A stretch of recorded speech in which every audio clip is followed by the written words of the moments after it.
Formal nang binuksan ang 2026 Cagayan Valley Regional Athletic Association o CAVRA sa Santiago City Sports Complex kahapon ika-12 ng Abril. Ito ay nakapokus sa temang Kaisang Lakas ng Sports sa DOS na nilahukan ng 6,176 mula sa 9 na mga dibisyon sa lambak ng Cagayan. Ang palaro na sumisimbolo sa pagkakaisa at lakas ng mga atleta sa pamamagitan ng palakasan ay nagsimula ang programa sa presentasyon ng mga delegado mula sa iba't ibang lalawigan ng rehiyon.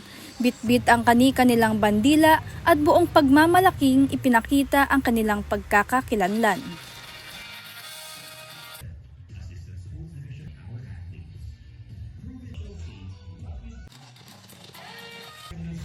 Ayon kay Francisco Javier Zamora, presidente ng League of Cities of the Philippines, hinikayat niya ang mga atleta na ipagpatuloy ang kanilang pagsusumikap, panatilihin ang disiplina, at huwag sumuko sa kabila ng mga pagsubok na nararanasan sa buhay.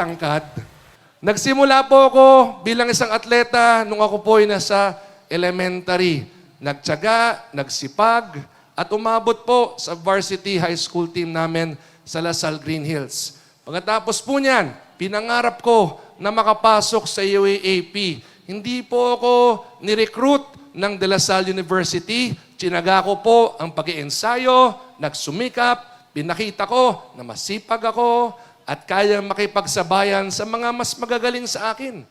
Binigyan tayo ng... Kaya sa aking pagtatapos, good luck po sa inyo lahat. Kung sino man ang mananalo, ngayon pa lamang binabati ko ho kayo. Pero gaya ng sinabi ko, lahat po tayo panalo sa CAVRA. Maraming salamat, mabuhay po tayo lahat.